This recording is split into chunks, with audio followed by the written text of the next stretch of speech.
ദുഷ്ടനെയും നീതിമാനെയും വെച്ചിട്ടൊരു ഒരു എന്താ പറയുക, ഒരു അനാലിസിസാണ് നടക്കുന്നത്. ആ മുഴുവൻ വാക്യങ്ങളിലും അത് തന്നെയാണ് പറയുന്നത്. ഇവിടെ ഒരു 10 പോയിൻറ്റ്സാണ് ഞാൻ പറയാൻ ഉദ്ദേശിക്കുന്നത്. 10 പോയിൻറ്റ്സിന് 10 മിനിറ്റാണ് ഞാൻ ഉദ്ദേശിക്കുന്നത്. ചിലപ്പോൾ ഓരോന്നിന് 2 മിനിറ്റ് എടുത്താൽ സമയം കൂടി പോവും. അപ്പോൾ വളരെ വേഗത്തിൽ പറയാനാണ് ഞാൻ ഉദ്ദേശിക്കുന്നത്. തുടക്കവാക്യത്തിൽ എന്താണ് പറഞ്ഞിരിക്കുന്നത്? ദുഷ്പ്രവർത്തിക്കാരുടെ നിമിത്തം നീ മുഷിയരുത്. മുഷിയരുത് എന്ന പദം 3 ഇടങ്ങളിൽ, ഈ 10 വാക്യങ്ങൾക്കിടയ്ക്ക് 3 ഇടത്താണ് ഉപയോഗിച്ചിട്ടുള്ളത്. മുഷിയാതെ രസിക്കുക എന്നതാണ് ഞാൻ ഈ 10 വാക്യത്തിനും കൂടെ കൊടുത്തിരിക്കുന്ന ഒറ്റ ടൈറ്റിൽ, സിമ്പിൾ ടൈറ്റിൽ, മുഷിയാതെ രസിക്കുക. അത്ര എളുപ്പമുള്ളതൊന്നുമല്ല. ബാലുബ്രദർ വിശദീകരിച്ചൊക്കെ എൻ്റെ ഡെപ്തിലിറങ്ങി വിശദീകരിച്ചു. അത്രയും വിശദീകരിച്ചാൽ നമുക്ക് പറ്റില്ല, സമയം കിട്ടില്ല. അതിൻ്റെ ഓരോ ഭാഗം എടുത്തേ വിശദീകരിക്കാൻ പറ്റുള്ളൂ. അതാണ് ഇതിൻ്റെ ഒരു പ്രത്യേകത. വാക്യം എത്ര കണ്ട് കുറയ്ക്കുന്നുവോ അത്ര കണ്ട് ഇതിൻ്റെ ഡെപ്തിലേക്ക് നമ്മൾ പോകും. മനസ്സിലാണ്ടോ? വാക്യം കൂട്ടുന്നതനുസരിച്ച് നമ്മളിതിൻ്റെ പരപ്പി കിടന്ന് കളിക്കത്തേ ഉള്ളൂ. അതുകൊണ്ട് ഇതിൻ്റെ ആഴത്തിലേക്ക് ഇറങ്ങി കാര്യങ്ങൾ ഗ്രഹിക്കാൻ നമ്മൾ തയ്യാറാവണം. എന്നാലേ നമുക്കതുകൊണ്ട് ബെനഫിറ്റ് ഉള്ളൂ. ഓക്കെ, ഞാനിവിടെ പറഞ്ഞ കാര്യം ശ്രദ്ധിക്കുക. മുഷിയരുതെന്ന പദം 3 ഇടത്താണ് ഉപയോഗിക്കുന്നത്. മുഷിയാതെ ജീവിക്കുക എന്ന് പറയുന്നത് ഭയങ്കര പാടാണ്, അല്ലേ? മുഷിയാതെ ജീവിക്കുക, അങ്ങനെ ജീവിക്കുന്നുണ്ടോ നമ്മൾ? മുഷിഞ്ഞൊരു പരുവാണ് ആൾക്കാർ. ചെറിയ ചെറിയ വിഷയങ്ങൾക്ക് പോലും മുഷിഞ്ഞു പോകുന്ന ആൾക്കാരുണ്ട്. മനസ്സിലാണ്ടോ? അങ്ങ് എന്താ പറയുക, അസ്വസ്ഥമായി പോവുക. ഇവിടെ പറയുകയാണ് മുഷിയാതെ രസിക്കുക. ഇനി മുഷിയുന്നത് എന്തിനെക്കുറിച്ചെന്നൊക്കെ കൂടെ പഠിച്ചാൽ വല്ലാതായി പോവും. നമുക്ക് അങ്ങോട്ടൊന്നും പോകണ്ട, അല്ലേ? ഇപ്പോൾ ദുഷ്പ്രവർത്തിക്കാരൻ്റെ നിമിത്തം മുഷിയരുത് എന്ന് പറഞ്ഞാൽ, ദുഷ്പ്രവർത്തിക്കാരൻ അനുഗ്രഹിക്കപ്പെടുന്നത് കാണുമ്പോൾ നമ്മൾ നല്ലവനാണെന്നും നമ്മൾ അനുഗ്രഹിക്കപ്പെട്ടില്ലല്ലോ എന്നൊരു മനപ്രയാസം നമുക്കുണ്ട്. ഇതിൽ 2 പ്രശ്നമാണ്. ഒന്ന്, നമ്മൾ ദുഷ്പ്രവർത്തിക്കാരൻ്റെ ബ്ലെസ്സിങ് കണ്ടിട്ട്, അല്ലെങ്കിൽ ഭൗതിക നന്മ കണ്ടിട്ട് നമ്മൾ നീതിമാനാണെന്നും, ഇത് വെറും ധാരണയാണ്, നമ്മൾ നീതിമാനാണെന്നും നമുക്കൊന്നും കിട്ടുന്നില്ലല്ലോ എന്നും ഒരു ധാരണ. വാസ്തവത്തിൽ അങ്ങനെ ചിന്തിച്ച് മുഷിയുന്നത് തന്നെ നമ്മൾ ദുഷ്ടനാണെന്നതിൻ്റെ തെളിവാണ്. കാര്യം മനസ്സിലാകുന്നുണ്ടോ? അപ്പം ചില ദുഷ്ടന്മാർക്ക് കിട്ടും, ചില ദുഷ്ടന്മാർക്ക് കിട്ടില്ല. കിട്ടിയത് കൊണ്ട് നമ്മൾ നീതിമാനും അല്ല ദുഷ്ടനുമല്ല. ഇതൊന്നും വെച്ച് നമുക്ക് നമ്മുടെ നീതിമാനാണോ ദുഷ്ടനാണോ നടക്കാൻ പറ്റില്ല. മനസ്സിലാണ്ടോ? ഇത് ഈ കൊറോണ ചെക്ക് ചെയ്യാൻ വേണ്ടി ജസ്റ്റ് ഒന്ന് ടെമ്പറേച്ചർ ചെക്ക് ചെയ്യുന്നത് പോലെ മാത്രമേ ഉള്ളൂ. ടെമ്പറേച്ചർ ചെക്ക് ചെയ്യുമ്പോൾ കൊറോണ ഇല്ല, പക്ഷെ അവന് കൊറോണ കാണും. ടെമ്പറേച്ചർ ചെക്ക് ചെയ്തപ്പോൾ ടെമ്പറേച്ചർ ഉണ്ട്, കൊറോണ കാണില്ല. അങ്ങനെ കൊറോണ ഉണ്ട്, അല്ലേ? പിന്നെ അതിന് വേണ്ടി വേറെ ചെക്കപ്പ് ഉണ്ട്. നമുക്ക് അങ്ങോട്ടൊന്നും വേണ്ട. ഈ നമ്മളിപ്പോൾ ഒരുവിധം മനസമാനത്തിലിരിക്കുന്നത്, ഒരുപാട് വിഷമം എനിക്ക് തോന്നിയിട്ടുണ്ട് പലരെയും കണ്ടിട്ട്, എന്നാലും അവൻ ചത്തുവെന്നൊരു സമാധാനമുണ്ട്. അതാണ് നമ്മൾ ദുഷ്ടൻ, അല്ലേ? നമുക്ക് പ്രസംഗം കേട്ട് കഴിഞ്ഞപ്പോൾ അവസാനം നമ്മൾ ജീവിച്ചിരിക്കും, മറ്റൊരു ചത്തുവും, സമാധാനമായി, ഇത്രയെങ്കിലും കേട്ടാൽ മതി. അതാണ് നമ്മൾ ദുഷ്ടനാണെന്നതിൻ്റെ തെളിവ്. ഞാൻ പറഞ്ഞത് ഇത് നമ്മൾ ഓപ്പറേറ്റ് ചെയ്യുമ്പോഴാണ് ഇതിൻ്റെ മനപ്രയാസം മനസ്സിലാകുന്നത്, അല്ലേ? നമ്മൾ എത്രത്തോളം നമ്മൾ ദുഷ്ടനല്ല എന്നിങ്ങനെ നമ്മളെ തന്നെ കൺവിൻസ് ചെയ്യിപ്പിക്കുന്നുവോ അത്രത്തോളം നമ്മൾ ദുഷ്ടനാണ്. നമ്മൾ നമ്മളെ തന്നെ കൺവിൻസ് ചെയ്യിപ്പിക്കുകയാണ്. ഒരുപാട് പ്രയാസത്തിൽ കൂടെയൊക്കെ പോവുകയാണ്. നീതിമാന്മാർ ഒരുപാട് പേര് ഇങ്ങനെ പോയിട്ടുണ്ട്. കയ്യിരിപ്പുണ്ട്, ഒരുപാട് ഒരു ഇതിലേ പോയിട്ടുണ്ട്, അല്ലേ? കണ്ടോ, ഇപ്പം നിങ്ങൾക്കൊരു മുഷിച്ചിട്ട് തോന്നില്ലേ? ഇത് ഇപ്പോൾ ദോശ മറിച്ചിട്ടതുപോലെ ബാലുബ്രദർ പറഞ്ഞ എൻ്റെ ഒരു സൈഡാണ്, ഞാനിതിനെ മറിച്ചിട്ട് മറു സൈഡ് പറഞ്ഞതേ ഉള്ളൂ. മനപ്രയാസം വരും, സ്വാഭാവികമാണ്. വെറുതെ ഗ്രഹിക്കുന്നുണ്ടോ? ഓടിച്ചങ്ങ് പറയാം. അപ്പോൾ മുഷിയരുതെന്ന് 3 ഇടത്ത് പറയുക. ആരെ വെച്ച് മുഷിയരുത്? മുഷിയാതെ ജീവിക്കുക എളുപ്പമല്ല. മുഷിയാതെ രസിച്ച് ജീവിക്കുക അതും എളുപ്പമല്ല. അതിനൊരു 10 പോയിൻ്റാണ് ഞാൻ ആ 10 വാക്യത്തിൽ നിന്ന് പറയാൻ പോകുന്നത്. എല്ലാം കൂടി ഇങ്ങനെ നിരന്ന് കിടക്കുകയാണ്. ഞാനതിനെ സെറ്റ് ചെയ്ത് പറയാം. ഓക്കെ, സെറ്റിങ് മാത്രമേ ഉള്ളൂ, വേറെ ഒന്നും ഇതിനകത്തില്ല. നമ്പർ 1, മുഷിയരുത്. അതാണ് 1ാമത്തെ വാക്യത്തിൽ കിടപ്പുണ്ട്, മുഷിയരുത്. അത് 3 ഇടത്ത് കിടപ്പുണ്ട്. 7ാം വാക്യത്തിലും 8ാം വാക്യത്തിലും ഈ മുഷിയരുതെന്ന പദം റിപ്പീറ്റ് ചെയ്യുന്നുണ്ട്. 2, അസൂയപ്പെടരുത്. ഭയങ്കര പാടാണ്, അല്ലേ? നീതികേട് ചെയ്യുന്നവന് ഇച്ചിരി നേരത്തെ ബാലുബ്രദർ പറയുക പോലെ കാറ് മേടിച്ചാൽ നമുക്ക് വിഷമം വരും. ഉണ്ടോ? അവന് കാറ് കിട്ടി, നമുക്ക് കാറും ഇല്ല, ഒന്നുമില്ല. നമ്മൾ പാട്ടും പ്രാർത്ഥിക്കും, സ്വോത്ര കാഴ്ച കൊടുക്കും, നമുക്കൊന്നും തരുന്നില്ല. അതാണ് അസൂയപ്പെടുക എന്ന് പറയുന്നത്. അവനുണ്ട്, നമുക്കില്ല. അതിൻ്റെ അസൂയ വരുന്നെങ്കിൽ അതിൻ്റെ അർത്ഥം നമ്മൾ നീതിമാനല്ല എന്ന് പറഞ്ഞാൽ നമ്മുടെ പ്രത്യാശ, നമ്മൾ കർത്താവിൻ്റെ പുറകെ ഇറങ്ങി തിരിച്ചതിൻ്റെ ഉദ്ദേശം ഇതൊക്കെ കിട്ടാൻ തന്നെയാണ്. അതുകൊണ്ടാണ് ഇത് കിട്ടാത്തപ്പം നമുക്ക് ഒരു മുഷിച്ചിലുണ്ടാകുന്നതും ഇത് കിട്ടിയവരെ കണ്ടിട്ട് നമുക്കൊരു മനപ്രയാസം വരുന്നതും. നമ്മളിപ്പോൾ ഒരു ചെറിയൊരു സിമ്പിൾ ചെക്കപ്പാണ് ചെയ്തുകൊണ്ട് പോകുന്നത്. ഗ്രഹിക്കുന്നുണ്ടോ? ആർക്കെങ്കിലും എന്തെങ്കിലും കിട്ടിയിട്ടുണ്ടെങ്കിൽ നമുക്കൊരു ടെൻഷൻ വരുന്നത് അസൂയ ഉടനെ എഴുന്നേറ്റ്. അസൂയ പുറത്തുനിന്ന് വരുന്നതല്ല, ഇന്നലെ കഴിച്ച ഫുഡിൽ നിന്ന് വരുന്നതല്ല അസൂയ. ഇന്നലെ കഴിച്ച തിരിച്ച് മറപ്പുറയിലേക്ക് പോകും. അതല്ല നമ്മളെ അശുദ്ധനാക്കുന്നത്, അകത്തുനിന്ന് വരുന്നതാണ്. എന്ത് സാധനമാണ്? അതാണ് ഈ പറഞ്ഞ ദുർചിന്ത തൊട്ട് അങ്ങോട്ട് നിരത്തി അടിച്ചിട്ടുണ്ട്. അപ്പം നമ്മൾ പ്രാർത്ഥിക്കുന്നത് അത് ആ വാക്യത്തിൽ, ആ ചാപ്റ്റർ തന്നെ, ഈ 10 വാക്യത്തിനകത്ത് തന്നെ പറയുന്നുണ്ട്. എന്താ പറയുക? കാര്യസാധ്യം പ്രാപിക്കുന്നവനെയും കുറിച്ച് നീ മുഷിയരുത്, അല്ലേ? കാര്യസാധ്യം. വാസ്തവത്തിൽ എൻ്റെ ചോദ്യം, നമ്മൾ ഈ കിടന്ന് മെനക്കിടന്നതിൻ്റെ പുറകിൽ കാര്യസാധ്യമാണോ അതോ കാര്യസാധ്യമല്ല? നമ്മൾ ഉപവസിക്കുകയാണ്. എന്തിനാണ്? ഒരു ഉദ്ദേശമില്ലാതെ നമ്മൾ മെനക്കിടത്തൊന്നുമില്ല. ആൾക്ക് അതിനെക്കുറിച്ച് ബോധം വേണം. ഞാൻ എന്തിനാണ് മെനക്കെടുന്നത്, ഞാൻ എന്തിനാണ് റിസ്ക് എടുക്കുന്നത് എന്ന ബോധം വേണം. അതാണ് ഞാൻ പറഞ്ഞ ആരാധനയ്ക്ക് ഞാൻ ആരെ ഇളക്കുകയല്ല എന്ന് പറയുന്നതിന് കാരണം, എൻ്റെ ആവശ്യമാണെങ്കിൽ, എൻ്റെ വീട്ടിലെ കല്യാണത്തിനാണെങ്കിൽ ഞാൻ ഇടയ്ക്കിടയ്ക്ക് വിളിച്ച് ഓർമ്മിപ്പിക്കാം. ആരാണെങ്കിൽ താല്പര്യമൊക്കെ പറഞ്ഞാലേ വരണ്ട. ഇടയ്ക്ക് ആരോ പറഞ്ഞു ഞാൻ ഇപ്പോൾ പഴയതുപോലെ ഫോൺ ചെയ്യുന്നില്ല, വീട്ടിൽ ചെല്ലുന്നില്ല. വീട്ടിൽ ചെന്നാലേ വരുള്ളൂ എങ്കിൽ വരണ്ട. ഞാൻ വീട്ടിൽ ചെന്നാലേ വരത്തുള്ളൂ എങ്കിൽ അങ്ങനെ ഇവിടെ ആരും വരണ്ട, അല്ലേ? ശശികൾ കഴിഞ്ഞ ആഴ്ച അടുത്ത് പറഞ്ഞു വീട്ടിൽ വരണമെന്ന്. എനിക്ക് പറ്റിയില്ല. അതിലെ കൂടെ ഇവിടെ എല്ലാം പോയി, ആരുടെ എല്ലാം വീട്ടിൽ പോയി. എന്താ അതിനുള്ള മൂഡ് വന്നില്ല, പോയില്ല. ശശികൾ പറഞ്ഞു ഞാൻ കുറച്ച് പൈസ വെച്ചിട്ടുണ്ടെന്ന്. നല്ല ദൈവാസന്മാരാണെങ്കിൽ അന്ന് തന്നെ വൈകുന്നേരത്തെ എത്തിയണേ. അല്ല, എനിക്ക് അതിൻ്റെ മൂഡ് വന്നില്ല, ഞാൻ പോയില്ല, അത്ര തന്നെ. മൂഡ് വരുമ്പോൾ എപ്പോഴായാലും പോവും. അത് എപ്പോൾ തോന്നും അപ്പോൾ ഞാൻ പോവും. അതെ, വന്നിട്ടുണ്ട്, ഇനിയും വരും. അതിൻ്റെ അടുത്ത് അതെനിക്ക് അത് വേറെ, അതോടെ കിടക്കട്ടെ. ഞാൻ പറഞ്ഞതിൻ്റെ അർത്ഥം, ഞാൻ പിന്നെ സ്ഥിരമായിട്ട് വിളിച്ചില്ല, മെസ്സേജ് ഇട്ടപ്പോൾ കണ്ടില്ല, അതുകൊണ്ട് ഞാൻ പോകുകയല്ല. അങ്ങനെ ആരും വരണ്ട ഇവിടെ. അങ്ങനെ നമ്മൾ ആരും ആഗ്രഹിക്കുന്നില്ല. അങ്ങനെ വന്നിട്ട് കഥയില്ലെന്ന്, ചുമ്മാ ഇത് വേസ്റ്റ് പരിപാടിയാണ്. സ്തോത്രം. ഞാൻ പറഞ്ഞ ഗ്രഹിക്കുന്നുണ്ടോ? ഒരാളെ നോക്കിയിട്ട് നമ്മളാരും വന്നിട്ട് കാര്യമില്ല. എന്നെ നോക്കി വന്നിട്ടും കാര്യമില്ല, മറ്റൊരാളെ നോക്കി വന്നിട്ടും കാര്യമില്ല, അല്ലേ? അയാൾ വിളമ്പിയപ്പോൾ കഷണം തട്ടിയിട്ട് വിളമ്പി. അതുകൊണ്ട് എനിക്ക് ചാറ് മാത്രമേ തന്നുള്ളൂ, അതുകൊണ്ട് ഇനി വരൂല. അതുകൊണ്ട് ഇനി ഞാൻ ചോറ് കഴിക്കുകയല്ല. നിങ്ങൾ വേണമെങ്കിൽ നിങ്ങളുടെ കൃപ പോലെ നിങ്ങൾ ചെയ്യുക. ഞാനിതിനൊന്നും പറയാൻ നടക്കത്തില്ല. മനസ്സിലാകണ്ടോ? നിങ്ങളുടെ താരത്ത് സ്നേഹക്കുറവുള്ളതുകൊണ്ടല്ല, നിങ്ങളുടെ എല്ലായിടത്തും സ്നേഹമാണ്. അഭ്യാസം കാണിച്ചാൽ ഞാൻ പറയാൻ നടക്കത്തൊന്നുമില്ല. എനിക്ക് പറ്റില്ല. നിങ്ങൾ അഭ്യാസം കാണിച്ചാൽ ഞാൻ എന്തിനാണ് നിങ്ങളെ പറയാണെന്ന് ഞാൻ കിടന്ന് കഷ്ടപ്പെടുന്നത്, അല്ലേ? കുഞ്ഞുമാവയാണ് കിടന്നുകൊണ്ട് വേല കാണിക്കുന്നതെങ്കിൽ നമുക്ക് എന്തെങ്കിലും ചെയ്യാം. മറ്റവൻ അല്ലാതെ വേല കാണിക്കുന്നവനെ നമ്മൾ എന്തിനാണ് താങ്ങാൻ പോകുന്നത്?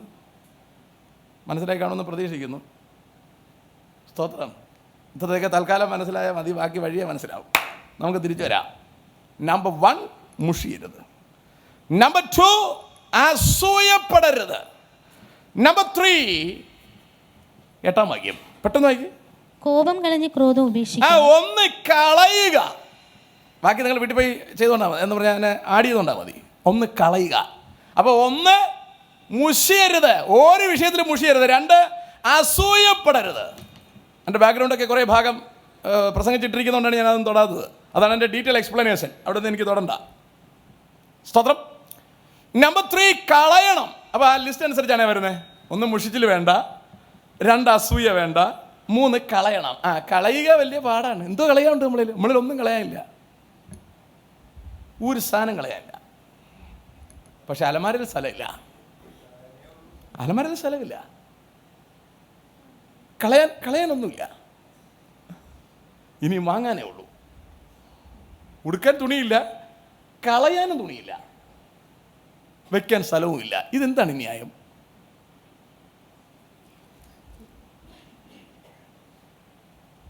ഞാൻ പറഞ്ഞ് ഗ്രഹിക്കുന്നു എന്നാണ് എൻ്റെ പ്രത്യാശ. ഇതിൻ്റെ പിറകിലെല്ലാം മുഷിച്ചിലും അസൂയയും ഇതൊക്കെ ഇങ്ങനെ പെരുകി നിൽക്കുകയാണ്. ഹൈഡ്രജൻ ബലൂൺ പോലെ പെരുകി നിൽക്കുകയാണ്, പൊങ്ങാൻ കണക്കിന് നിൽക്കുകയാണ്. പിടിവിട്ടാൽ പൊങ്ങണം. Let's come down. അടുത്ത് പറഞ്ഞ പദം നിങ്ങൾ ശ്രദ്ധിച്ചോ? കളയുക. എന്ത് കളയണം? കോപം കളയണം. അതിനോട് ആഡ് ചെയ്ത് വരുന്ന ഭാഗം ശ്രദ്ധിക്കൂ. ഉപേക്ഷിക്കുക. നമ്പർ 4, ഉപേക്ഷിക്കുക. എന്തുപേക്ഷിക്കണം? ക്രോധം ഉപേക്ഷിക്കണം. ക്രോധം ഉപേക്ഷിക്കണം. അപ്പൊ കോപത്തിന്റെ നെക്സ്റ്റ് സ്റ്റേജ് ആണ് ക്രോധം, അല്ലേ? കോപം വരുന്നു, അതിനോട് ചേർന്ന് ക്രോധം വരുന്നു. ഈ ക്രോധമൊക്കെ വന്നു കഴിഞ്ഞാൽ പ്രശ്നം എന്ന് പറഞ്ഞാൽ അയാൾ കൊലപാതകനായിരിക്കും. അല്ലേ? കയീന്റെ യാഗത്തിൽ ദൈവം പ്രസാദിച്ചില്ല. കയീൻ ആദ്യം കോപം വന്നു, അത് ക്രോധമായി, അയാളെ കൊണ്ടേ തല്ലിക്കൊന്നു. സ്വന്തം സഹോദരനെയാണ് കൊണ്ടേ തല്ലിക്കൊന്നിട്ട് വരുമ്പോൾ കർത്താവ് ചോദിക്കുക, എവിടാടാ നിന്റെ സഹോദരൻ? ഞാൻ അവൻ്റെ ജോലിക്കാരൻ, എന്തോ കാവൽക്കാരനോ? Am I a watchman? അതാ ചോദ്യം. യെസ്, നമ്മൾ സഹോദരൻ്റെ വാച്ച്മാനാണ്. അല്ലേ? വാച്ച്മാൻ എന്നോ വാച്ച് ഡോഗ് ആണെന്ന് വെച്ചോളൂ. നിങ്ങൾ സഹോദരൻ്റെ വാച്ച് ഡോഗ് ആണെന്ന് വെച്ചോളൂ, അവൻ്റെ കാവൽ നായയാണെന്ന് വെച്ചോളൂ. അല്ലേ? ഞാനിവിടെ ഒരു നിസാരം നായയെ കൊണ്ട് ഇവിടെ ഇട്ടിട്ടുണ്ടെങ്കിൽ ആരും ഇവിടെ അടുപ്പിക്കുകയല്ല എന്ന് പറഞ്ഞാൽ ആരും ഒന്നാലും വെള്ളം. നമ്മുടെ സഹോദരൻ്റെ അടുക്കൽ ഒരുത്തനടുത്താൽ നമ്മൾ വെള്ളം വെക്കുമോ? ഇല്ല. നമ്മളാണ് അവിടെ പേപ്പട്ടിയായിട്ട് നിൽക്കുന്നത്. നമ്മളാണ് സഹോദരനെ കടിക്കാൻ നിൽക്കുന്നത്. You understand? വിശദീകരണത്തിലേക്ക് ഞാൻ പോകുന്നില്ല, സമയം പാടില്ല നമുക്ക്. കോപം ഉപേക്ഷിക്കുക, ക്രോധം കളയുക. അല്ലേ? ഉപേക്ഷിക്കുക.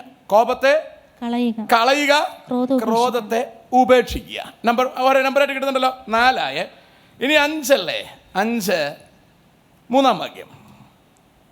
യഹോവയിൽ ആശ്രയിച്ച് നന്മ ചെയ്യുക. എങ്ങനെ? യഹോവയിൽ ആശ്രയിച്ച് നന്മ ചെയ്യുക. ആശ്രയിക്കുക, അത് മാത്രമേ പെടുത്താൽ മതി. ആശ്രയിക്കുക. നമ്പർ 1 മുഷിയരുത്. നമ്പർ 2 അസൂയപ്പെടരുത്. നമ്പർ 3 കളയുക. നമ്പർ 4 ഉപേക്ഷിക്കുക. നമ്പർ 5 ആശ്രയിക്കുക. കിട്ടുന്നുണ്ടോ? അത് ഓരോ പോയിന്റായിട്ട് നിങ്ങൾ എഴുതി വെച്ചാൽ വളരെ രസകരമാണ്. ആശ്രയിക്കുക. ആശ്രയിച്ചിനടുത്ത് എന്തോ? അപ്പോൾ ആശ്രയിക്കുന്ന ആരെ ആശ്രയിക്കണം? യഹോവ. അതാണ് ഇതിൽ വേറൊരു പ്രശ്നം. നമുക്ക് ആശ്രയിക്കാൻ ഒരുപാട് പിടിവള്ളിയുണ്ട് കേട്ടോ. ബാലബ്രദർ ആ ഭാഗമൊക്കെ നല്ല വിശദീകരിച്ച് പറഞ്ഞു. അല്ലേ? നമ്മൾ ഒരാളിനെ ആശ്രയിക്കുന്നു, അടുത്ത ആളിനെ ആശ്രയിക്കുന്നു, ഇപ്പുറത്ത് ആശ്രയിക്കുന്നു, പിന്നെ നമ്മളും കൂടെ ഓടുന്നു. യഹോവയിൽ മാത്രം ആശ്രയിക്കുന്നില്ല. അല്ലേ? ആ ഭാഗത്ത് ആ ചാപ്റ്റർ തന്നെ പറയുന്നത് ചുമ്മാ ഉറങ്ങാനാണ് പറയുന്നത്. യഹോവയെ ഏൽപ്പിച്ചിട്ട് മര്യാദ കിടന്ന് ഉറങ്ങിക്കൊള്ളാൻ, എല്ലാം ഓക്കെ ആവും. അല്ലേ? നമ്മളിവിടെ അങ്ങനെയാണ്, ഓരോ കാര്യങ്ങൾ ഓരോരുത്തർ ഏർപ്പാട് ചെയ്തിരിക്കുകയാണ്. അല്ല, പിന്നെ നമുക്ക് അതിൻ്റെ പറയാൻ നടക്കണ്ട. സ്തോത്രം. യെസ്. അപ്പം നമ്മളത് ആദ്യം പഠിക്കണം. ഇത് ആരെ ഏൽപ്പിച്ച കാര്യം നടക്കുമെന്ന് ആദ്യം പഠിക്കണം, എന്നിട്ട് അയാളെ ഏൽപ്പിക്കണം. അത് വഴിയെ കാണുന്ന എല്ലാവരെയും ഏൽപ്പിക്കരുത്. അല്ലേ? നമ്മൾ പിള്ളേരെ കെട്ടിച്ചു കൊടുക്കാൻ പോകുമ്പോൾ നമ്മൾ ആദ്യം ഈ ഏൽപ്പിക്കാൻ പോകുന്നവനെ അവൻ്റെ ആംബിയർ ആദ്യം നോക്കും. അല്ലേ? അത് നോക്കാതെ വരുന്നിടത്ത് വെച്ച് കാണാമെന്ന് പറഞ്ഞാൽ വെള്ളം കുടിക്കും. അതാണ് ആദ്യം ചെന്ന് അവൻ എന്തൊക്കെ ഉണ്ട്, അവൻ്റെ കാര്യങ്ങളൊക്കെ എങ്ങനെയാണ്, ഇതെല്ലാം പഠിക്കും. അതാണ് അപ്പൻ്റെ പണി. ഇതെല്ലാം പഠിച്ച് റെഡിയാക്കിയിട്ട് ശരി എന്നാൽ പിന്നെ നമുക്ക് ഏൽപ്പിക്കാം. റൈറ്റ്? ഇതൊന്നും നോക്കാതെ പത്രത്തിൽ കണ്ടു കൊള്ളാം, തട്ടിയേക്കാം. സ്വതന്ത്രം. ചിലതൊത്തൊന്നും വരും കേട്ടോ, ചിലതങ്ങനെ ഒത്തുപോയെന്ന് വരും. അതോടെ ഇരിക്കട്ടെ, നമുക്ക് തിരിച്ചു വരാം, സമയമില്ലാത്തതുകൊണ്ടാണേ.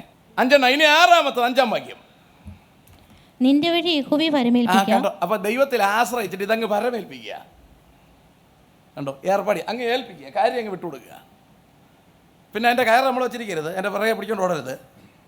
അതിൻ്റെ ഒരു പ്രശ്നം, അങ്ങനെ ഇതിനകത്ത് ബാഗിനകത്ത് വയ്ക്കാൻ പറ്റത്തില്ല. നമ്മൾ കൊടുത്ത സാധനം ബാഗിനകത്ത് വയ്ക്കാനൊക്കെ പറ്റില്ല. എൻ്റെ കയർ നമ്മളിൽ ഇരിക്കുകയാണ്. ഗ്രഹിക്കുന്നുണ്ടോ? ആ ഭാഗമെല്ലാം ബാലും നല്ലതായിട്ട് പറഞ്ഞു. നെക്സ്റ്റ് 7-ാമത്തെ അല്ലേ? 3-ാം വാക്യം വായിക്ക്. യഹോവയിൽ ആശ്രയിച്ച് നന്മ ചെയ്യുക, ദേശത്ത് പാർത്ത് വിശ്വസ്തത ആചരിക്കുക. എന്തോ ആചരിക്കണം? വിശ്വസ്തത ആചരിക്കണം. ഇതെല്ലാം പാടാണ്, സമയക്കുറവ് കൊണ്ട് ഞാനിങ്ങനെ ചുമ്മാ പോയിന്റ്സ് പറയുന്നുള്ളൂ. എല്ലാം ഭയങ്കര റിസ്ക്കാണ്. ആചരിക്കുക, വിശ്വസ്തത ആചരിക്കുക. ദൈവത്തിൽ ഭരമേൽപ്പിച്ചിട്ട് വിശ്വസ്തത ആചരിക്കാൻ പറഞ്ഞാൽ ഈ നേരത്തെ പ്രസംഗിച്ച എല്ലാ സാധനം അതിനകത്ത് വരികയാണ്. എന്തോന്ന്? ദൈവത്തെ ഭരമേൽപ്പിച്ച് കഴിഞ്ഞാൽ പിന്നെ നമ്മൾ മിണ്ടാതിരിക്കുന്നത് വിശ്വസ്തതയാണ്. ഞാൻ പറഞ്ഞ മനസ്സിലാണ്ടോ? നമ്മൾ മിണ്ടാതിരിക്കുന്നത് വിശ്വസ്തതയാണ് എന്ന് പറഞ്ഞാൽ ദൈവത്തിനെ ഏൽപ്പിച്ച് കഴിഞ്ഞു, പിന്നെ മിണ്ടാതിരിക്കുന്നത് വിശ്വസ്തതയാണ്. മിണ്ടാതിരിക്കാതെ എട്ടിൻ സാറിനെ ഏർപ്പാടിയത് ഞാൻ, അല്ലേ? പരിപ്പ് കറിയും പപ്പടവും വെക്കണം കേട്ടോ. എന്നിട്ട് ബാലുവിൻ്റെ അടുത്ത് ചെന്ന് ഞാൻ പറഞ്ഞു, പരിപ്പ് കറിയും പപ്പടവും വെക്കണേ. അപ്പം ഗതി എന്തായിരിക്കും? സംഭവം പിടിയിടുന്നുണ്ട് നിങ്ങൾക്ക്. റൈറ്റ്. അപ്പം വിശ്വസ്തനായിരിക്കുക എന്ന് പറഞ്ഞാൽ ഏൽപ്പിച്ചായിരിക്കണം, പറഞ്ഞായിരിക്കണം. അപ്പോൾ ദൈവത്തിന് വേണ്ടല്ല ഏൽപ്പിച്ചിട്ട് ഇടയ്ക്കിടയ്ക്ക് ചെന്ന് നോക്കുക, കർത്താവ് എന്തുവാ ഈ പേപ്പറൊക്കെ എടുത്തു, അതിനെ ഓർത്ത് പിന്നെ മുഷിയരുത്. സ്തോത്രം. അത് ഭയങ്കര പാടാണ്. അതാണ് നമ്മൾ പിടിച്ചു നിർത്താൻ ഭയങ്കര പാടാണ്. ആൾക്കാരുടെ കൃപയിൽ പിടിച്ചു നിർത്താൻ. അങ്ങനെ നിർത്തിയാൽ നിൽക്കൂല എന്ന്. അതിനൊരു രീതി ഉണ്ട്. മനസ്സിലാകുന്നുണ്ടോ? അതിനൊരു രീതിയുണ്ട്.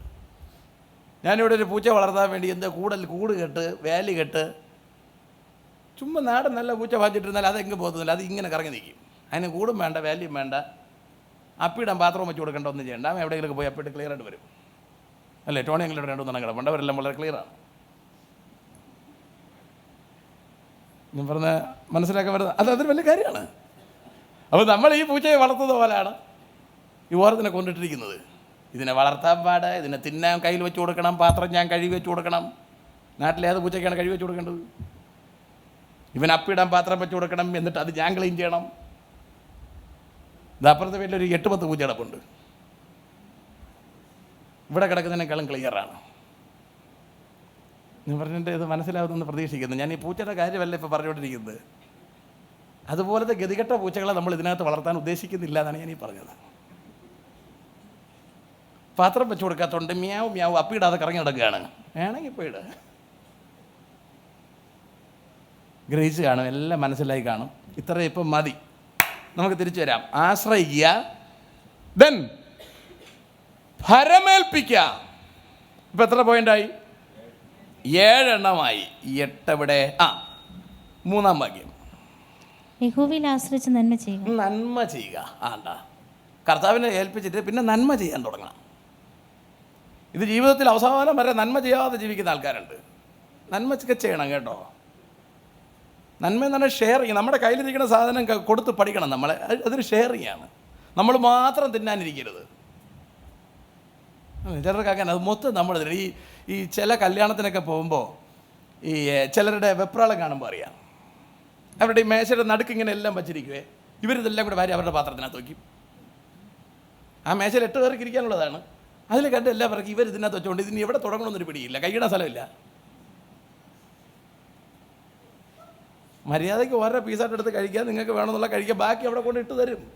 ഇത് 4 എണ്ണം കഴിക്കുമ്പോൾ നിറയും. ഇതെല്ലാം അവിടെ ഭാര്യ വെച്ചിട്ട് എന്താണ് ഈ കിടന്ന് പരവേശം പിടിക്കുന്നത്? സ്തോത്രം അല്ലേ? ഒരു ദുഃഖമുണ്ട്, സാരമില്ല. ഇത് ആൾക്കാർ കൂടെ ഷെയർ ചെയ്യാൻ പഠിക്കണം. മറ്റവരോട് എടുക്കട്ടെ. ഇത് എല്ലാവർക്കും കൂടെ ഉള്ളതാണ് നമ്മുടെ കയ്യിൽ വരുന്നത്. നമ്മുടെ വരുന്ന കാശും അങ്ങനെ തന്നെ എല്ലാവർക്കും കൂടെ ഉള്ളതാണ് അല്ലേ? നമ്മുടെ കയ്യിൽ വരുന്ന കാശ് അങ്ങനെ എല്ലാവർക്കും കൂടെ ഉള്ളതാണ്. ചിലർ വീട്ടുകാർക്ക് പോലും ചിലവാക്കൂല. നാട്ടുകാർക്ക് കൊടുക്കത്തില്ല, പോട്ടെ നോക്കാം. വീട്ടുകാർക്ക് പോലും ചിലവാക്കാത്ത ആൾക്കാരുണ്ട്. ഇതെല്ലാം ഷെയർ ചെയ്യണം. എല്ലാം ഷെയറിങ്ങിനുള്ളതാ. നമ്മുടെ ടൈം ഷെയറിങ്ങിനുള്ളതാ. സ്വതന്ത്രം നമ്മൾ മൊത്തം നമുക്ക് വേണ്ടി മാത്രം അടുക്കളയെ കിടന്ന് കറങ്ങുക. എന്തെല്ലാം പണിയാണ് ഇതെന്തോ ഇത്? ഇതാണോ ജീവിതം?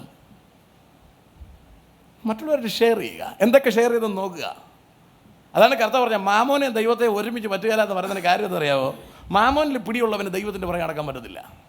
മാമോൻ എന്ന് പറഞ്ഞാൽ മനസ്സിലാകുന്നുണ്ടോ? പൈസയിൽ കണ്ണുള്ളവൻ, പൈസയിൽ പിടിയുള്ളവൻ ദൈവത്തെ സേവിക്കാൻ പറ്റത്തേ ഇല്ല. അപ്പോൾ കൈ തുറന്നു വെച്ച് പറത്തിക്കളഞ്ഞാൽ എങ്ങനെ ജീവിക്കാൻ പറ്റും? അങ്ങനെയൊന്നുമില്ല. പൈസ കൺട്രോൾ ചെയ്ത് ഉപയോഗിക്കണം, പക്ഷേ അത് പിടിച്ചു വെക്കാതെ ഉപയോഗിക്കണം. സ്തോത്രം. മൂത്തൊരു ശ്മശാന മൂകത സാരമില്ല. അപ്പോൾ നമ്മളിപ്പോൾ എന്താ പറഞ്ഞത്? നന്മ ചെയ്യുക. ഷെയർ ചെയ്യാണ് പറഞ്ഞത്. നന്മ ചെയ്യുക. ഒരാൾ രോഗിയായിട്ടിരുന്നാൽ ഒന്ന് പോയി കാണുക അല്ലേ? ഇച്ചിരി കാശ് കൊടുക്കേണ്ടി വന്നാൽ കൊടുക്കുക. അയാൾക്ക് കിടക്കാനൊരു കട്ടിലില്ല, മേടിച്ച് കൊടുക്കുക അല്ലേ? ഒരാവശ്യപ്പെട്ട് എന്തെങ്കിലുമൊക്കെ ചെയ്യുക. കൈവിട്ട് ചെയ്യുക. ഒരു കുഴപ്പമില്ല. അത് നമുക്കിവിടെ തീർന്നു പോകില്ലേ? പിന്നെ വരുമെന്ന്. നിങ്ങൾ ആറ്റിൽ നിന്ന് വെള്ളം കോരി തുറന്ന് തീരുകയല്ല, പിന്നെ വന്നുകൊണ്ടിരിക്കും. കോരാതിരുന്ന ഒഴുകി പോയിക്കൊണ്ടിരിക്കും. കോരിയെടുക്കുക, പിന്നെ ഒഴുകിക്കോളും. നിങ്ങളവിടെ കിടന്ന് ടെൻഷൻ പിടിക്കുകയൊന്നും വേണ്ട. സ്തോത്രം. ഉപയോഗിക്കുക, മറ്റുള്ളവർക്ക് കൂടി ഉപയോഗിക്കുക. അതാണ് നന്മ ചെയ്യുക എന്ന് പറഞ്ഞാൽ. അല്ലാതെ അസൂയെ മൂത്ത് മുഷിഞ്ഞ് ഒരു നന്മയും ചെയ്യുകയല്ല. ഇരിക്കുന്ന അവൻ്റെ ഗതി ആലോചിച്ച് നോക്കിയേ. അവനില്ലാത്ത ഒരസുഖമില്ല. പ്രഷർ ഷുഗർ മാത്രമല്ല, കുഷ്ഠമടക്കമുള്ള എല്ലാം ഉണ്ട് അവൻ്റെ. ഞാൻ പറഞ്ഞ് ഗ്രഹിക്കുന്നുണ്ടോ? അപ്പം ഇങ്ങനെ വീർത്ത് മുട്ട് ഇങ്ങനെ ഇരിക്കുക, ചാവാ കണക്കിരിക്കുക, വല്ല ആവശ്യമുണ്ട് സുഖിനെ ജീവിച്ച്. ഇത് ജീവിതം തീരാൻ പോകുന്നെന്ന്. 2024 ഇനി 10-20 കൊല്ലത്തെ കാര്യങ്ങൾ കഥ തീരാൻ പോവുക. അപ്പോൾ ഞാൻ ആലോചിച്ചുകൊണ്ടിരിക്കുക, എന്നെ ഫോൺ വിളിക്കത്തോണ്ട് ഞാൻ ആരാധനയ്ക്ക് പോവുകയല്ല. വല്ല ആവശ്യമുണ്ടോ? അയാൾ ഈ മാസം ഇവിടെ വന്നില്ല, ഇയാളെ വേണമെങ്കിൽ അല്ലേ? അതുകൊണ്ട് ഞാൻ പലയിടത്തും ഞാൻ വീടുകളിൽ ചെന്നപ്പോൾ പറഞ്ഞിരുന്നു, ഇത് നിങ്ങളുടെ കൂട്ടായ്മയാണെന്ന മട്ടിന് ഇടപെടണം. ജോബി പാസ്റ്റർ ചർച്ചാട്, അങ്ങനെ ആരും വരണ്ട. ഇവിടെ വരുന്ന എല്ലാവർക്കും ആത്മീക വളർച്ച ഉണ്ടാവണം. അതിനുള്ളത് നിങ്ങൾ തന്നെ ചെയ്തോണം. പാടാൻ താല്പര്യമുള്ളവർക്ക് പാടാം, അല്ലേ? പാട്ടെല്ലാവരും പാടുന്നുണ്ട്. ഇൻസ്ട്രുമെൻറ്റ് വായിക്കാൻ താല്പര്യമുള്ളവർക്ക് അത് ചെയ്യാം. അതിൽ നമുക്ക് കുറച്ച് കാര്യങ്ങളൊന്ന് സെറ്റ് ചെയ്യാനുണ്ട്. ഇന്നിപ്പോൾ കുറച്ച് സെറ്റ് ചെയ്ത് വരുന്നുണ്ട്. അത് സെറ്റ് ചെയ്ത് എല്ലാവർക്കും ആത്മീക വർധനവ് എല്ലാവർക്കും ഉണ്ടാവണം. ഒരു മനുഷ്യന് പോലും ആത്മീക വർധനവില്ലാതിരിക്കരുത്, എല്ലാവർക്കും ഉണ്ടാവണം. ഇപ്പം നിങ്ങളെല്ലാവരും പ്രസംഗിക്കാൻ കപ്പാസിറ്റി ആകുമ്പോൾ ഞാൻ ഒതുങ്ങി തരാം. എനിക്ക് ഡെയിലി പ്രസംഗിക്കണമെന്ന് നിർബന്ധമൊന്നുമില്ല. പക്ഷേ അത് കുറച്ച് ദിവസം കൂടി ഞാനിങ്ങനെ പോയാലേ നടക്കുള്ളൂ. എന്നിട്ടോ നിങ്ങൾ ആംബിയർ വരുന്നതനുസരിച്ച് ഞാൻ പിടിവിട്ട് തരാം. ടൈമിംഗ് അനുസരിച്ച് പ്രസംഗിച്ച് ശീലിക്കണം നിങ്ങൾ. ഏറ്റവും റിസ്ക് അതാണ്. ഇതിൽ നിന്ന് കറക്റ്റ് സാധനം കണ്ടുപിടിക്കുക, ടൈമിംഗ് അനുസരിച്ച് പ്രസംഗിക്കുക. ഇതാണ് ഏറ്റവും ശീലിക്കേണ്ട സാധനം. ഇത് ശീലിച്ച് നിങ്ങളൊന്ന് ഓക്കെ ആയി വരുമ്പോൾ നിങ്ങളുടെ വെട്ടിൽ സംഭവം മുറിയുന്നു എന്ന് കാണുമ്പോൾ കൈവിട്ട് തരാം, എനിക്കൊരു പ്രശ്നമില്ല. അത് എൻ്റെ ചർച്ചയാണെന്ന് നിങ്ങൾ കരുതണ്ട, അല്ലേ? ഫുഡിന് വരുമ്പോൾ 2 പപ്പടമൊക്കെ കൊണ്ടുവരണം, എല്ലാവർക്കായിട്ട് തിന്നാം. ഇല്ല പപ്പടമൊക്കെ ഇങ്ങനെ മൂപ്പിച്ച് റെഡിയാക്കി അതിനെ കുപ്പിക്കകത്തിട്ട് അടച്ച് പാറ്റയ്ക്കും കൊടുക്കുകയില്ല, പല്ലിക്കും കൊടുക്കുകയില്ല, തൊടുക ആർക്കും തൊടുക, ഇവരും തിന്നുകയില്ല. അതുകൊണ്ട് അടുത്ത ആഴ്ച എല്ലാവരും കൂടെ പപ്പടം കൊണ്ട് വന്നേക്കരുത്. എന്താ കൊണ്ടുവരുന്നത് എന്ന് എഡ്വിൻ സാറിൻ്റെ അടുത്തോ ഷിവു ബ്രദറിൻ്റെ അടുത്തോ പറയണം. ഞാൻ പറഞ്ഞു മനസ്സിലുണ്ട്. എൻ്റെ പപ്പടം ഇല്ല, ഇനിയിപ്പോൾ പോകുന്നില്ല, അങ്ങനെയും വെക്കരുത്. ഒന്നും ഇല്ലെന്നും വെച്ച് വരാതെ ഒന്നും ഇരിക്കരുത്, അങ്ങനെയൊന്നും ആരും വിഷമിക്കുകയൊന്നും ചെയ്യരുത്. 2 മാങ്ങ അങ്ങോട്ട് വെട്ടിയിട്ട് ഒരു ഉപ്പിലിട്ട് വെച്ച് കൊണ്ടുവരണം. ഇപ്പം മനസ്സിലായി ഞാൻ എവിടെ കൊള്ളിക്കാനാണ് വന്നതെന്ന്. ഞാൻ പറഞ്ഞ ഗ്രഹിക്കുന്നുണ്ടോ? ഒരുമിച്ച് നമുക്ക് ഷെയർ ചെയ്യാൻ വേണ്ടിയായി പറയുന്നേ. എല്ലാവർക്കും കൂടെ സന്തോഷിക്കുക. നിങ്ങളാരും വിഷമമൊന്നും വിചാരിക്കരുത് കേട്ടോ. സൗകര്യമില്ലാത്തവരാരും അതിൽ റിസ്ക് ഒന്നും എടുക്കണ്ട. ഞാൻ അതിനോട് ചേർന്ന് പറഞ്ഞല്ല. നമ്മളിത് രസിക്കുക, സന്തോഷിക്കുക. അല്പകാലം നമുക്ക് ഈ ഭൂമിയിലുള്ളൂ. എൻജോയ് ചെയ്യുക, ആനന്ദിക്കുക. ഓക്കെ, ഇപ്പം എത്ര എണ്ണമായി? 8 എണ്ണമായോ? നന്മ ചെയ്യുകയാണ് പറഞ്ഞുകൊണ്ടിരുന്നത്. നന്മ ഒരുപാട് പറയാനുണ്ട്. കുറേശ്ശെ പിന്നെ പറയാം. എല്ലാം കൂടെ ഒരുമിച്ച് പറഞ്ഞാൽ നിങ്ങൾ മുഷിയാൻ സാധ്യതയുണ്ട്. 9 7 വാക്യം. യഹോവയുടെ മുമ്പാകെ മിണ്ടാതെ ഇരുന്ന് അവനായി പ്രത്യാശിക്കാം. അണ്ട, നന്മ ചെയ്തിട്ട് വേണം പ്രത്യാശിക്കാം. അല്ലാതെ ചുമ്മാ കയറി ഇരുന്ന് പ്രത്യാശയോട് ഇതാ ഭക്തരങ്ങ് ഉറങ്ങിക്കൊണ്ടിരിക്കുകയുള്ളൂ. നിന്റെ ഇതിൽ നീ ഉണരേണ്ടി വരിക. ഭയങ്കര പ്രത്യാശയാണ്. കാണുന്ന പ്രത്യാശ ഒന്നും പ്രത്യാശയല്ല. ബാങ്കിൽ ഇഷ്ടംപോലെ കിടക്കുകയാണ്, അതൊന്നും പ്രത്യാശയല്ല. ഇനിയും വരും. ഇതൊക്കെ അനുഭവിക്കേണ്ടേ നമുക്ക്. 500 രൂപ കയ്യിലിരിക്കുന്നതിനേക്കാൾ 500 രൂപ എൻജോയ് ചെയ്യണം, അല്ലേ? എന്നാൽ ആരോ പറഞ്ഞായിട്ട് നമ്മളിലൂടെ മറ്റൊരാൾ സന്തോഷിക്കുന്നത് കണ്ട് സന്തോഷിക്കുന്നത് ഒരു സന്തോഷമാണ് എന്ന് പറഞ്ഞാൽ, ഞാൻ ഒരു ഐസ്ക്രീം വാങ്ങിച്ച് ബാലുവിന് കൊടുത്തു, ബാലു ഇങ്ങനെ നക്കുകയാണ്. അത് കാണുമ്പോൾ എനിക്കൊരു സന്തോഷം ഉണ്ടാവണം. അങ്ങനെ ഉണ്ടാവുമോ? നമ്മൾ നക്കി വിടുകയാണ്, കണ്ട. അങ്ങനല്ല. അവനത് എൻജോയ് ചെയ്യുന്നത് കാണുമ്പോൾ നമുക്കത് കുടിച്ച പ്രതീതി വരണം. അതാണ് നന്മ ചെയ്യുക എന്നൊക്കെ പറഞ്ഞ ഇത്. അല്ലാതെ അവന് ഒറ്റ ദിവസം കൊണ്ട് വന്ന് ചാടുന്നൊരു സാധനമല്ല. നമ്മുടെ ഒരുപാട് കുഴിത്തിരിമ്പുകളൊക്കെ മാറിയാലേ ഇത് നമുക്ക് ആനന്ദിക്കാൻ പറ്റൂ. ഒരാളുടെ ഒരു നല്ല ചായ ഇട്ട് കൊടുത്ത് അയാൾ കുടിക്കുന്നത് കാണുമ്പോൾ സന്തോഷം. ഈ സ്ത്രീകളെ സംബന്ധിച്ചിടത്തോളം അങ്ങനെയാണ്. ഈ സാധനമൊക്കെ ഉണ്ടാക്കി കൊടുത്തിട്ട് ഭർത്താവിൻ്റെ അടുത്ത് നിന്ന് കറങ്ങും എന്ന് പറഞ്ഞാൽ സൂപ്പറായെന്നൊന്ന് പറയണം. താങ്കൾ ആനന്ദിക്കുന്നു എന്നറിയുമ്പോൾ അതാണ് പെണ്ണുപിള്ളയുടെ എനർജി. എന്നിട്ട് പിന്നെയും പോകാൻ അടുത്തത് ചെയ്യാൻ. മറ്റത് എത്ര ചെയ്തു കൊടുത്താലും ഒരു വകയും മിണ്ടുകയില്ല. പറ്റുമെങ്കിൽ ഇത് എന്തോ ഉണ്ടാക്കി വെച്ചിരിക്കുന്നേ, പിന്നെ വിചാരിക്കുക എന്തെങ്കിലും ഉണ്ടാക്കി കൊടുക്കാം. ഞാൻ പറഞ്ഞത് മനസ്സിലാകുന്നുണ്ടോ? യെസ്. അതുപോലെ നമ്മൾ മറ്റുള്ളവരെ സന്തോഷിപ്പിക്കുക. Okay, number 9. നമ്പർ 10, 4-ാം വാക്യം. യഹോവയിൽ തന്നെ രസിച്ചു കൊള്ളുക. മതി രസിച്ചു കൊള്ളുക. കണ്ടോ? അപ്പോൾ എവിടെ നിന്ന് തുടങ്ങിയതാ നമ്മൾ? നമ്പർ 1, മുഷിയരുത്. മുഷിയാതെ മാത്രം ജീവിച്ചാൽ ആ ജീവിതം സന്തോഷമാണേ. 2, അസൂയപ്പെടരുത്. അസൂയം കൂടി ഇല്ലെങ്കിൽ പിന്നെ നമുക്ക് അപ്പോഴെന്നെ സന്തോഷമായി. ഇത് രണ്ടുമാണ് നമ്മളായിട്ട് വെള്ളം കുടിപ്പിക്കുന്ന സാധനം, അല്ലേ? അപ്പുറത്തെ വീട്ടിൽ കാറ് മേടിച്ചപ്പോഴേ നമുക്കിങ്ങനെ മുഷിച്ചിട്ട് തുടങ്ങി അല്ലേ. അടുത്ത് വന്നിരുന്ന ആൾ പുതിയൊരു സാരി കൊടുത്തോണ്ടിരിക്കുന്നു. ഇവക്ക് ഇന്ന് എവിടെ നിന്നാണ് സാരി? പിന്നെ ആരാധിക്കാൻ പറ്റുന്നില്ല, പാട്ട് വരുന്നില്ല, കൈയടിക്കാൻ കഴിയുന്നില്ല, ഇടയ്ക്കിടയ്ക്ക് വെള്ളം കുടിക്കേണ്ടി വരുന്നു. സ്തോത്രം. അല്ലേ, ഒരു ശ്മശാന മൂകത തന്നെ, മോർച്ചറി ഫീലാണ്. സ്തോത്രം. തീർച്ചയായും. നമ്പർ 3 കളയുക. കളയാനുള്ള എല്ലാം കളയുക. കോപം മാത്രം കളഞ്ഞാൽ പോരാ, കളയാനുള്ള എല്ലാം കളയുക, എല്ലാം കളയുക, മാലിന്യങ്ങളൊക്കെ കളയുക. കോപം എന്ത് ചെയ്യാനാ പറഞ്ഞേ? കളയാനല്ല. കോപം കളഞ്ഞ് അടുത്ത് ക്രോധം ഉപേക്ഷിക്കുക. അപ്പം ഉപേക്ഷിക്കുക. ഓക്കെ. അടുത്ത് ആശ്രയിക്കുക. ആശ്രയിക്കേണ്ട കർത്താവിൽ ആശ്രയിക്കണം. അടുത്ത് ഭരമേൽപ്പിക്കുക. അടുത്ത് ആഹാരം തന്നെ ആചരിക്കുക. അടുത്ത് നന്മ ചെയ്യുക. അടുത്ത് പ്രത്യാശ. കണ്ടാ, പോയിന്റ്സ് കയറി പോകുന്നുണ്ടോ, സ്റ്റെപ്പ് കയറി പോകുന്നുണ്ടോ? ഏറ്റവും മേളിൽ ചെന്നിട്ട് രസിക്കുക, എൻജോയ്. ഇത് ഒരു എൻജോയും ഇല്ല. എന്തോ എൻജോയ്, ജീവിതം തകർന്നു പോയി. പിന്നെ അയ്യോ പറഞ്ഞ പോലെ എനിക്കുണ്ടായിരുന്നു ഈ മേളിൽ ഈ പറഞ്ഞ 10 റൂട്ട് നിങ്ങൾ വരച്ചു വെച്ച് അതിൽ കൂടെ പാമ്പും കെട്ടയും കളിക്കും പോലെ കളിച്ച് കയറി നോക്കിയേ.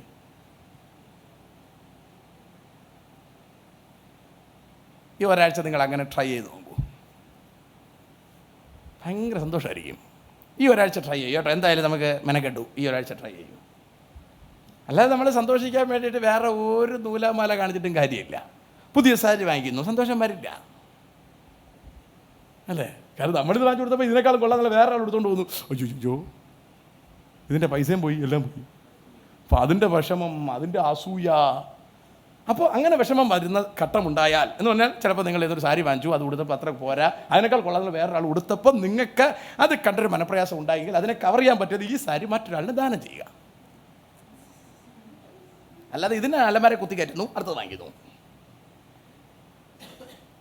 അപ്പോൾ അലമാര ഫില്ലായി, വെപ്രാളവും കയറി, പുതിയത് വാങ്ങിക്കുകയും ചെയ്തു, പൈസയും കയ്യിൽ നിന്ന് പോയി, ആകെ പ്രശ്നമാവും. ഇതെല്ലാം മാറാൻ വേണ്ടി, ഈ പ്രശ്നം മൊത്തം മാറാൻ വേണ്ടി ആ സാരി മറ്റൊരാളിന് കൊടുക്കുക. എന്നിട്ട് അയാൾ കൊടുക്കുമ്പോൾ നന്നായിരിക്കും കേട്ടോ, ഞാൻ ഇവിടുത്തെ കൊള്ളത്തില്ലായിരുന്നു. ഇതൊന്നും നിങ്ങൾ പ്രതീക്ഷിക്കുന്നില്ല എന്ന് എനിക്കറിയാം. സ്തോത്രം. ഇങ്ങനെ ചെയ്ത് ശീലിച്ചു നോക്കൂ, എല്ലാം ശരിയാവും. ഈ ഒറ്റ ആഴ്ച കൊണ്ട് എല്ലാം ശരിയാവും. 10 ഐറ്റം അവിടെ പറഞ്ഞിരിക്കുക, മുഷിയാതെ രസിക്കാൻ. അങ്ങനെ നമുക്ക് മുഷിയാതെ രസിക്കാനുള്ള കൃപ ദൈവം ഒരുക്കി തരട്ടെ എന്ന് നമുക്ക് ആശംസിക്കാം. കർത്താവിൽ ആനന്ദിക്കാൻ നമുക്ക് കഴിയട്ടെ. സ്തോത്രം. ആനന്ദമുണ്ടെനിക്കാനന്ദമുണ്ടെനി